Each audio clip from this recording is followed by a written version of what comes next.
Muito boa tarde a todos aqueles que me dão esta imensa honra deste encontro 2 vezes por semana, em que tratamos do tema central da propedêutica jurídica e, nesse momento, neste passo, excursionando um tanto pelo pensamento do grande professor paulista, saudoso José Pedro Galvão de Souza, nosso maior teórico do direito natural clássico e um dos maiores pensadores da filosofia do direito e da política do Brasil. Eu quero agradecer muitíssimo a Noreg do Paraná, na pessoa de sua presidente, a doutora Mônica Dalla Vecchia, pelo apoio que dá a essas nossas reuniões, produzindo, graças ao competente trabalho liderado pela doutora Mariana Herrera, o banner eletrônico e divulgando na rede, dando-nos, portanto, um, uma publicidade que me é muito honrosa. Nós hoje vamos tratar do tema das formas de governo e das formas de Estado. Na verdade, a aula de hoje será só dedicada ao tema das formas de governo, na linha do que se encontra no capítulo número 8 da obra Iniciação à Teoria do Estado, Roteiro de Princípios, que nós estamos seguindo. Livro, como se sabe, dedicado aos estudantes da Universidade Católica de São Paulo, pelo então catedrático de Teoria do Estado, ali, o Dr. José Pedro Galvão de Souza. O título desse capítulo é este: A Estruturação do Poder, Formas de Governo e de Estado, Regimes Políticos. Bom, a partida, o Dr. José Pedro trata de distinguir aqui as formas de governo, as formas de Estado e as formas de sociedade, para, a partir deste ponto, prosseguir no tema das formas de governo. E ele começa exatamente a sua obra, nesse capítulo, tratando de definir o que se há de entender por governo, porque essa é uma expressão um tanto ampla. Propriamente dito, o governo consistiria fundamentalmente na potestade de ditar leis, ou seja, no exercício de uma jurisdição. Ocorre que isso, especialmente em nossos tempos, por força de um fenômeno na Inglaterra que foi teorizado por Montesquieu, no seu famoso livro O Espírito das Leis, nós temos esse poder soberano, que, portanto, poderia identificar-se com a jurisdição de caráter supremo, dividido em suas várias funções. E isso torna menos clara a conceituação de governo como poder de dar leis, poder de ditar leis, poder de ditar o justo. Daí que seja necessário, para fins de indicarmos as formas de governo, de maneira que se possa moldar aos tempos presentes, reduzir um pouco, resumir um pouco a latitude desse conceito, tal o faz José Pedro no seu livro. Diz ele aqui, leia o texto. Por governo, aqui entendemos o efetivo exercício do poder soberano na sociedade política, servindo ainda a mesma palavra para designar por extensão a pessoa, ou melhor, o conjunto de pessoas que exerce o poder. Então veja, ele aqui apresenta duas características essenciais para o conceito de governo. Primeiro, o poder mesmo, tal como é exercido. E, em seguida, o conjunto de pessoas que exercem esse poder.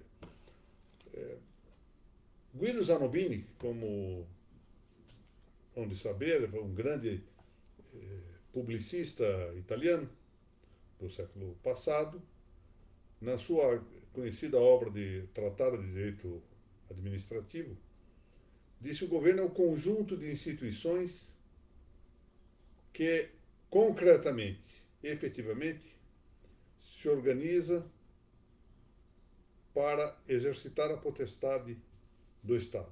poder de império do Estado. E, claro, aqui, essa organização institucional do governo, para executar efetivamente a potestade, compõe-se não só dos órgãos como tal, mas das pessoas que integram esses órgãos. Há um aspecto objetivo e outro aspecto subjetivo.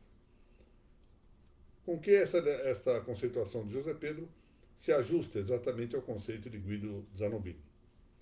Forma de governo, prossegue José Pedro, diz respeito à maneira pela qual é instituído e exercido o poder. Muito bem. Então, nós estamos vendo aqui o que se pergunta quando se quer tratar da forma de governo, e eu vou passar aqui sem distinguir a forma de Estado e a forma de sociedade, deixando isso para a nossa próxima reunião. Quando se quer saber o que é uma forma de governo, nós estamos respondendo a duas perguntas. Primeiro, sobre o exercício do próprio poder. Como se exerce o poder na sociedade política? E nós, analogicamente, nós podemos dizer a mesma coisa. Como se exerce o poder num grupo social, numa associação? Quem exerce o poder? Quantas pessoas exercem? Isso é um poder colegiado? É um poder unitário? É um poder em que todos os associados definem cada decisão? E, por extensão, nós tratamos também das pessoas, como essas pessoas são designadas. Então, as duas perguntas para o governo, as duas perguntas que se faz aqui. Como se designam as pessoas que governam? É por eleição, como se passa normalmente na República? É por sorteio, como houve um tempo que se fazia, por exemplo, na Grécia? É por hereditariedade? É por algum outro sistema que nós desconhecemos? Ou que podemos supor aí, imaginar?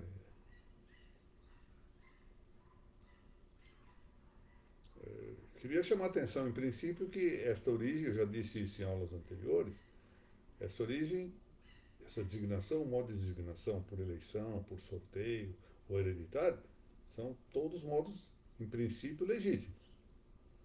Nós temos, nos tempos atuais, uma tendência a entender que somente a forma eletiva de governo, aquele modo eletivo de governo, seria adequado. Não, há outros modos. Né? Existem, nos nossos tempos, inúmeros quadros de indicação hereditária para as chefias do governo. Mas a outra pergunta, além de como se designam aqueles que se encontram no governo, a segunda coisa que interessa para responder à forma de governo é por quanto tempo deve exercitar alguém, aquele que é designado para o poder, deve exercitá-lo. Ou seja, o cargo é vitalício ou o cargo é temporário. Aristóteles, no livro da Política, classificou as formas de governo em três tipos. A monarquia, exercida por um só, o governo é, portanto, exercido por uma só pessoa. A aristocracia, em que o governo é exercido por um grupo de pessoas. Ou a politeia. A politeia que corresponde, na expressão de Aristóteles, ao que hoje nós chamamos de democracia, em que todo o povo exerce o poder. Então, são três formas de governo, assim chamadas por Aristóteles como formas de governo, que nós vamos ver que, ao fundo, não é propriamente uma classificação adequada. Aristóteles divide as formas que ele chama formas de governo em monarquia, aristocracia e politeia. E ele assim o faz seguindo o critério da quantidade, quantas pessoas exercem o poder. Mas também, em seguida, ele desenvolve essa classificação para, em paralelo, tratar das formas pervertidas. Ou seja, agora já o critério não é da quantidade de pessoas, mas da qualidade do exercício do poder. Então, a monarquia degenera em tirania. A aristocracia degenera em oligarquia. E a politeia degenera naquilo que ele chamou de democracia, que hoje nós chamaríamos de demagogia. Então nós temos monarquia, degeneração e tirania, aristocracia, degeneração em oligarquia e politeia, degeneração em democracia ou, em termos atuais, degeneração em demagogia. Ora, esse conceito aristotélico, essa divisão aristotélica, mais diz respeito às formas de sociedade do que de governo. É fácil entender por quê. Nada impede que uma monarquia, por exemplo, decidida por uma só pessoa, seja de algum modo compatível com uma aristocracia e compatível também com uma politeia ou uma democracia, um regime monárquico que seja democrático. Portanto, mais isso diz respeito à forma de sociedade do que à forma de governo. Muito bem. Propriamente, as formas de governo, que, portanto, que se excluem, porque para que uma divisão seja adequada, é preciso que os seus termos se excluam. Se esses termos podem misturar-se entre si, nós vemos que, portanto, a divisão não está bem. Volto ao tema anterior. São Tomás de Aquino sugere que a melhor das formas de governo é a monarquia temperada pela aristocracia e pela democracia. Ou politeia, aquilo que entre nós, Arlindo Veiga dos Santos, próprio José Pedro Galvão de Souza, Clóvis Lema Garcia, designavam por monarquia aristodemocrática. Isso quer dizer uma composição dessas três formas de sociedade e governo, misturadas aí, apontadas por Aristóteles. A monarquia em que não se despreza o papel da aristocracia, sobretudo uma elite intelectual, uma elite de nobreza moral igualmente, e elementos do povo, propriamente dito, elementos democráticos. Então, o ideal para esses autores que eu mencionei, e também para Santo Tomás de Aquino, principalmente, né, é a monarquia aristodemocrática, uma combinação dessas figuras apontadas por Aristóteles. E é bem por isso que as figuras não são formas de governo, porque a divisão não pode ser tal que um dos elementos da divisão se inclua. Que o dividendo possa estar incluído, o resultado da divisão possa estar incluído em outro resultado da mesma divisão. Então não estão propriamente divididas as espécies. Propriamente, divisão das espécies nós encontramos com duas formas de governo: a monarquia e a república. A monarquia caracteriza-se não só por ser o governo de um só, como o próprio nome está dizendo, mas por ser o mais comum das coisas, um governo cuja designação é não só de um, mas vitalícia e hereditária. Hereditária quanto ao modo de indicação, modo de escolha, ou seja, vem pela linha, portanto, da sucessão, chamemos-la assim, patriarcal, no sentido de que vem da linha dos pais, ou familiar, se quiserem, melhor talvez essa expressão, e também, em princípio, em caráter vitalício. Mas a hereditariedade na monarquia não foi um traço universal. Nós tivemos, em algumas situações, monarquias eletivas, que é uma das formas com que se designa a expressão república coroada. Ou seja, designava-se o rei, mas designava-se o rei por meio de eleição. Isso, por exemplo, ocorreu no Império Germânico, Sacro Império Germânico Romano. Era comum que os candidatos ao cargo de imperador do Sacro Império se valessem até mesmo do suborno, da compra de votos dos príncipes, era prática normal. Eu, numa das aulas anteriores, mencionei aqui essa circunstância de que um deputado, um embaixador de uma cidade espanhola, foi reunir-se, encontrar-se com aquele que seria depois o imperador Carlos V, grande imperador da Espanha e do Sacro Império, pai de Dom Filipe II, e foi lá dizendo que a cidade não daria dinheiro para a eleição dele. mas envolvido pelos aspectos da corte, não querendo ficar abaixo de outros que estavam oferecendo dinheiro ao candidato, que depois seria imperador, ele acabou comprometendo as verbas da cidade. E quando voltou, a cidade disse: ó, nós elegemos mal aquele que nos representava, nos representou, de fato, e, portanto, nós temos que pagar o preço dessa representação. Ele falou em nosso nome, nós confiamos nele, agora vamos cumprir a nossa palavra. E mandaram o dinheiro para o candidato, que seria depois o imperador Carlos V. Só que, ao mesmo tempo, condenaram à morte o mandatário infiel. Era esse o sistema. Compravam-se os votos e os príncipes votavam e elegiam aqueles que pagavam mais pelo voto. Mas houve, por exemplo, situações um tanto diversas.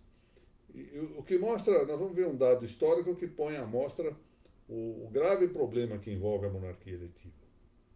Dá um dado só e vamos trasladar isso também para o campo da República, vamos ver. Porque essa é a característica fundamental da República, ou seja, a eletividade do chefe de governo. Num período relativamente curto, de 411 a 552, foram 141 anos. 141 anos. No reino visigótico da Espanha, portanto, o tempo que os visigodos reinaram na Espanha, entre Ataúfo, que passou a governar em 411, e Atanagildo, que passou a governar em 552, houve 15 reis em 141 anos. Alguns deles com, por exemplo, o caso mais específico, Singerico, governou por 7 dias, foi rei por 7 dias. Por que isso? Porque uma vez eleito rei, já começavam as pugnas, não só para derrubá-lo, porque outros que queriam eleger-se. Então tratavam de derrubar os reis, muitos governaram por apenas um ano, outros por 2 anos.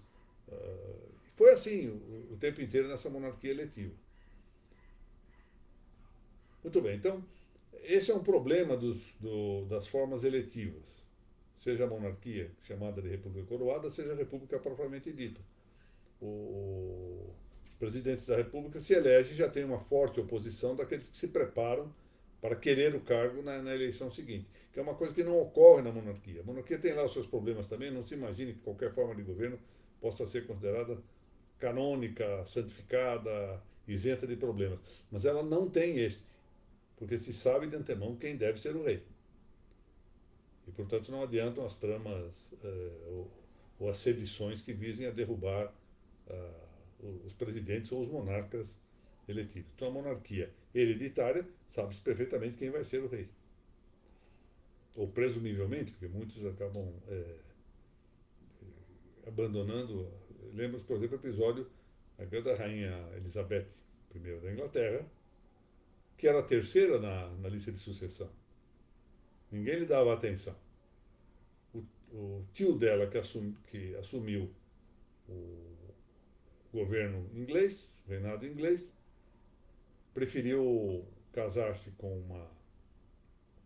uma senhora que já estava num segundo casamento, diga-se de passagem, já havia se divorciado do primeiro, estava ainda casado e ele continuava vivendo em adultério com ela. E então os ingleses não quiseram, ele acabou renunciando ao reino. Foi, portanto, a coroa foi para o irmão dele, pai da rainha Elizabeth. Esse governou por pouco tempo e ela, de repente, situada na condição de rainha da Inglaterra, a mulher que por mais tempo governou um país até hoje, é exatamente ela. Então, às vezes acontece isso também na linha da hereditariedade, alguma turbulência até se encontrar o herdeiro do trono. Mas durante a regência, durante a gestão, é muito menor a turbulência do que ocorre normalmente nos regimes eletivos, seja a monarquia eletiva, a república coroada, seja propriamente a forma republicana de governo. Lembremos também alguns problemas graves de sucessão dinástica. Hoje na Espanha nós temos, além do rei em caráter oficial, um rei que se encontra abandeirado, na verdade, da legitimidade dinástica e que se encontra no exílio. E, portanto, às vezes há pugnas dinásticas. Mesmo aqui no Brasil, nós temos essa pugna na linha monárquica. Ou seja, as realidades humanas apresentam sempre as suas dificuldades, as suas polêmicas, as suas pugnas, controvérsias, etc. Mas é inevitável a conclusão de que as formas eletivas de governo provocam frequentemente turbulências no dia seguinte em que o monarca eleito ou o presidente eleito assume o poder. Não é? Já as oposições crescem de maneira extremada porque exatamente já se tem em vista a eletividade ulterior. Bom, prosseguimos aqui. São três os tipos fundamentais da monarquia. A monarquia de caráter tradicional, monarquia limitada, também chamada monarquia orgânica, a monarquia dita constitucional e a monarquia absoluta ou absolutista. Bom, todas elas possuem as suas especificidades, não é uma coisa que diga, não, só pode ser desse tipo exatamente, porque são fenômenos históricos, então apresentam essas formas, esses tipos, grandes tipos, algumas circunstâncias que podem aqui e ali alterar as suas características, pelo menos acidentais. A monarquia limitada, orgânica ou tradicional é aquela em que o rei, embora reine, ela é vitalícia, ela é hereditária, tradicionalmente assim, mas o rei não administra. O rei reina, governa, ou seja, edita as leis, tem a figura de ser o chefe do Estado, também o chefe do governo, portanto ele é efetivamente quem ocupa as duas funções, mas não administra, porque a administração está entregue aos grupos sociais.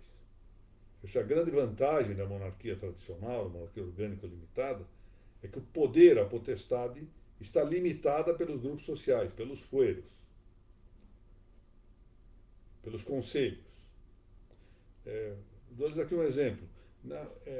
Algumas monarquias, por exemplo, nos primeiros tempos das Espanhas, reconheciam de tal modo os fueros que não era possível, aliás, é um antecedente da Magna Carta de João Sem Terra, o princípio da legalidade penal não nasceu com João Sem Terra, como afirmam quase que una voce os livros de direito penal e os de direito constitucional. Não é certo. Antes mesmo da Magna Carta de João Sem Terra, havia a Constituição Leonesa, que é a afirmação exatamente da legalidade penal. Legalidade penal, que em todo caso não está na Magna Carta de João Sem Terra, não só porque ela não se aplicou, mas porque ela não trata do assunto. Ela só trata de uma legalidade processual penal. Legalidade penal, o princípio, estava estabelecido na Constituição Leonesa, nos fueros de Leão. E lá se verifica o seguinte: nenhum crime podia ser definido sem que o fuero concordasse que fosse, ou seja, o povo de um determinado lugar reconhecesse que isso era crime. Nenhum tributo poderia ser aumentado sem que o povo concordasse concretamente com o aumento do tributo. Portanto, a administração se fazia pelos grupos sociais. Embora a direção geral da sociedade se fizesse pelo rei, que governava, ditava leis, ele não fazia leis de acordo com a sua vontade, com o seu arbítrio, mas consultados efetivamente os interesses do povo esse que decidia em cada caso se era possível ou não. Não era mera consulta uma vez cada tantos anos para saber se está tudo bem, se pode passar um cheque em branco para o monarca. Não era isso. Consultar lá em cada caso. Quase como se nós pudéssemos dizer aqui, uma democracia direta. Essa é a monarquia limitada, a monarquia orgânica. A segunda forma é a monarquia constitucional, que é normalmente de caráter parlamentar. O rei reina, mas não governa. Isso quer dizer que normalmente o rei é designado, quase sempre também por hereditariedade, o modelo da Inglaterra, por exemplo. Mas há um primeiro-ministro. Pode ser também um regime curiosamente, presidencialista, pode se eleger um presidente. Elege um presidente juntamente com, sem prejuízo que o chefe de Estado seja um rei. É possível. Ou seja, uma monarquia presidencialista. Esse tipo de coisa, novamente, nos dá a possibilidade de designar, agora com um diverso conteúdo, a ideia da república coroada. Na verdade, é uma república, mas há um rei que recebe a coroa. Mas quem exerce, de fato, o governo é o primeiro-ministro, ou, quando caso, um presidente de governo, que pode ser eleito, essa história, pode ser eleito por um prazo certo. Ao contrário, o primeiro-ministro dependerá sempre da conveniência do parlamento, da maioria parlamentar. Essa é a monarquia constitucional. No Brasil, nós tivemos uma monarquia constitucional um tanto diversa, porque a nossa monarquia, do Primeiro e Segundo Império, era constitucional porque ela estava calcada na Constituição de 1924. Mas não era orgânica, claro está. E, em rigor, embora tivesse um traço de parlamentarismo, não há dúvida, a chave do poder monárquico e do equilíbrio, nós tivemos o Segundo Império, foi um período muito frutuoso para o Brasil. A chave estava no poder moderador, que era exercido pelo imperador. Um imperador sábio que fazia aquela política conhecida de trocar os gabinetes, governava pelos gabinetes, ora deixando na mão dos liberais, ora na mão dos conservadores. E assim foi levando as coisas até a proclamação da República. Finalmente, a terceira forma de monarquia é a monarquia absolutista, em que o rei reina, governa e administra, faz tudo. O exemplo clássico dessa monarquia é o da França, do período logo antecedente à malfadada Revolução Francesa de 1789. Lembrando-nos também que há umas certas figuras que não são propriamente monárquicas, mas têm a sua proximidade. Por exemplo, a ditadura exercida no Império Romano. Ela começou num determinado período com a designação de alguém que em tempos de emergência, sobretudo ameaças de guerra, ou mesmo situações de guerra, assumia o poder por um período que correspondesse exatamente ao tempo dessa emergência. Se durasse pouco, devolvia o poder. Se durasse mais tempo, ele tinha seu poder estendido. Até o tempo de Júlio César, que assumiu então, pensou assumir em caráter vitalício. Durou pouco tempo, como sabem, foi assassinado e durou pouco tempo essa ideia de vitaliciedade, uma ditadura vitalícia. Aí não se encontra propriamente uma monarquia, mas sim uma monocracia, de monocratos. A monarquia significa, a própria expressão está dizendo isso, governo de um só, pela ordem, arquê. Essa parte final da palavra monarquia vem do grego arquê, ordem. Já a monocracia diz respeito à força de um só. Monokratos. Kratos é força em grego. E essa monocracia, há tempos, eu perdi, infelizmente, a nota desse trabalho. Na segunda metade, bom, só podia ser, na segunda metade do século passado, um autor francês importante, o Maurice Ravel, não, Maurice Ravel é um compositor, Jean-François Ravel, escreveu um trabalho sobre a monocracia, para dizer algo que eu lamento não. Outro dia eu até procurei na internet e não achei. Isso pode ser que se encontre, mas eu não consegui achar. Ele escreve, salvo engano, para o L'Express da França,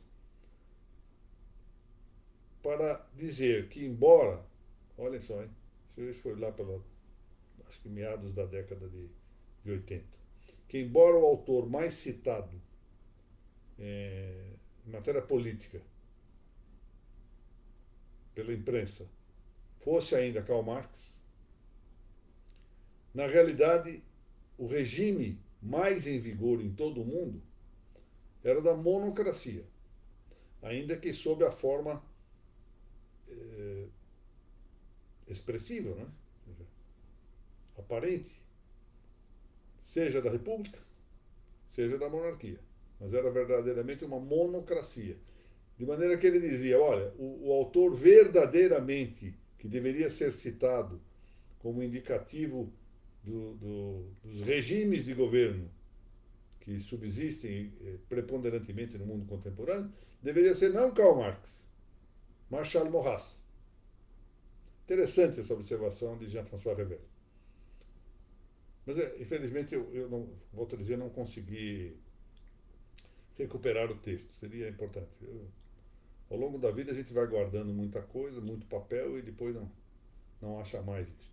Bom, então nós vamos parar hoje por aqui, com o tema das formas de governo. Voltamos na quinta-feira, tratando.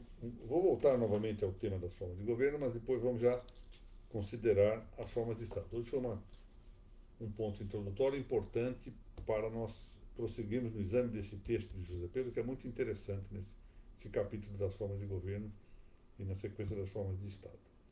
Eu queria dizer-lhes também o seguinte: amanhã isso mesmo, amanhã, quarta-feira, às 19h30, eu vou. Não sei como será, se será uma entrevista, se será. Enfim, deve ser uma conversa, um diálogo sobre o tema o tomismo e o direito natural à luz de José Pedro Galvão de Souza. Ou seja, o que se quer saber é uma associação chamada Centro Senhora da Luz. Eu, infelizmente, não tenho aqui de memória sei que vai aparecer no YouTube e no Facebook desta associação, deste centro, Senhora da Luz. E eu não sei muito bem como que nós vamos fazer. Ou seja, provavelmente farei uma breve exposição sobre a importância do tomismo e do direito natural no pensamento do Dr. Zé Pedro. Será, portanto, a continuidade de uma excursão ao pensamento deste grande filósofo brasileiro. E é interessante como as coisas são. Não é? José Pedro morreu em 1992. Tinha, é verdade, a seu lado um grupo de discípulos, 5 ou 6, um à distância, o Miguel Ailson, mas outros 5 a seu lado, aqui em São Paulo. Um grupo de alunos, assim, além de discípulos propriamente dito, um grupo de alunos que também procuravam observar o seu pensamento, aprofundar-se, mas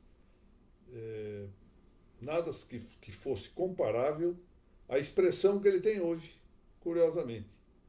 Passados aí 40 anos, cerca disso, temos aí a resistência cultural do meu amigo José Loredo, filho, divulgando as obras de José Pedro, também no Mato Grosso estão sendo preparados vários livros dele, não sei se Mato Grosso ou Goiás, agora estou em dúvida, uma obra importante lá que está sendo elaborada. E de modo que estamos vendo aí um renascimento, um novo renascimento. Essa expressão renascimento é uma expressão interessante, porque ela é tomada por antonomasia do renascimento da Idade Moderna. Mas, na verdade, de quando em quando, a humanidade passa por renascimentos. Por exemplo, o século XIII teve o seu renascimento, o século XII teve o seu renascimento. Lá atrás, antes, na cultura romana, tivemos renascimento igual. Então, de modo que nós estamos tendo aqui um renascimento do direito natural, que talvez melhor se possa designar, com a expressão de Deleuze, a permanência do direito natural. O direito natural sempre esteve aí. O fato de nós fecharmos os olhos para ele não significa que ele desaparece, significa que nós não o vemos. É essa a coisa. De modo que eu tenho muito gosto de poder amanhã dar umas palavrinhas aqui sobre o tomismo e o direito natural à luz do pensamento de José Pedro Galvão de Souza, ou sob o olhar, ou com o olhar de José Pedro Galvão de Souza. É mais ou menos este o título. Eu, em todo caso, devo postar isto na página amanhã mesmo, com o endereço. Parece que já está na página do Pensando essa notícia, mas amanhã eu passo o endereço eletrônico. Bom, eu agradeço particularmente a Noreg do Paraná, a, a honra que me concede com o apoio que me dá em publicar, elaborar muito bem o banner eletrônico e divulgá-lo e tudo. Isso é sempre um trabalho, é sempre um incômodo. E a doutora Mariana Herrera, aqui com o comando da doutora Mônica Dallavecchia, exerce isso, faz isso com muita conveniência, com muita arte. Doutor Hilário Lula, prezado amigo, estimo que esteja bem de saúde. Uma boa tarde. Doutor Lepanto, a notícia da Lepanto, ainda hoje, é a de que já está praticamente saindo do forno o livro sobre a uso capião, que eu tive a felicidade de coordenar com vários e vários pesquisadores, jovens literatos, fizeram uma pesquisa interessantíssima. É um livro, claro, servirá também para outras profissões jurídicas, mas é sobretudo um livro dirigido aos notários e registradores que queiram ter acesso à jurisprudência jurisdicional, eles que agora têm que cuidar de algum modo. O notário, por força da ata notarial, o registrador, por força do processo extrajudicial, tem que tratar ambos da uso capião. Doutora Viviane Berton Chaves, excelente juíza aqui no estado de São Paulo, meus cumprimentos, é uma honra tê-la aqui no nosso grupo, essa moça é muito dedicada. Laura Porto, estimada amiga. Professora Isabela Bicalho, da comarca de Miguelópolis, Conquista Paulista, em desfavor dos mineiros. Professor Gustavo Baretieri, muito boa tarde. Doutora Mônica, eu já tive a ocasião de saudar. Doutor Mário Martinelli, meus cumprimentos. Doutora Elaine Bombonato, moça que é parente do meu genro, Léo. Muito obrigado pela sua presença aqui. Muito obrigado, doutora Mônica. Doutor João Paulo Silveira dos Santos, boa tarde. Doutor Gustavo Noronha, muito obrigado. Doutora Danira Ful Menezes, outro dia me disseram que a senhora é juíza, não é? Aqui no estado de São Paulo. Me desculpe o meu... Depois de um certo tempo, os neurônios dos magistrados vão ficando meio cansados e não guardam muitas fisionomias. Eu peço desculpas, minhas saudações. Doutora Margarete Maia, estimada amiga, grande registradora lá do Ceará. Doutor Gustavo Borges de Oliveira, minhas saudações. Maria Isabel Dipp, sumiu com o Joaquim aqui de casa. Precisa voltar logo aqui, saudade do Joaquim. Doutor Fausto Mota, não, você também, Maria Isabel, estou com saudade de ambos, não é só do Joaquim, mas digamos assim, um pouco mais do Joaquim. Doutor Fausto Mota, muito boa tarde. Doutor Bruno Lincoln, boa tarde. Sônia Batista, essa moça tem muito valor, muito valor. Meus cumprimentos. Doutora Ariana Rodrigues, muito obrigado.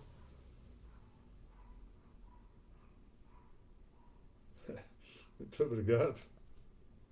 Doutor Jefferson Canastiro, boa tarde. Mariana, acabei de falar com você aí, cumprimentá-la. Zé Roberto Leme Alves de Oliveira, grande valor da magistratura paulista, um intelectual de primeira plana. Doutor Tiago Banafranco, muito obrigado. Doutora Helenita Assis, tá baixo, é? É que ninguém reclamou. E eu consigo ver só de vez em quando isto.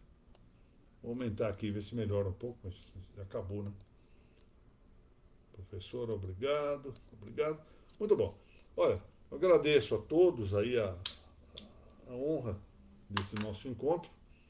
Na quinta-feira, se Deus quiser, tornamos... Ah lá, juíza em Tatuí, olha aí. Pois bem. Pois bem. Muito bem. Vou ficar atento aí quando aparecer uma sentença sua aqui para exame na Câmara. Muito obrigado pela presença. Agradeço a todos e até quinta-feira, se Deus permitir.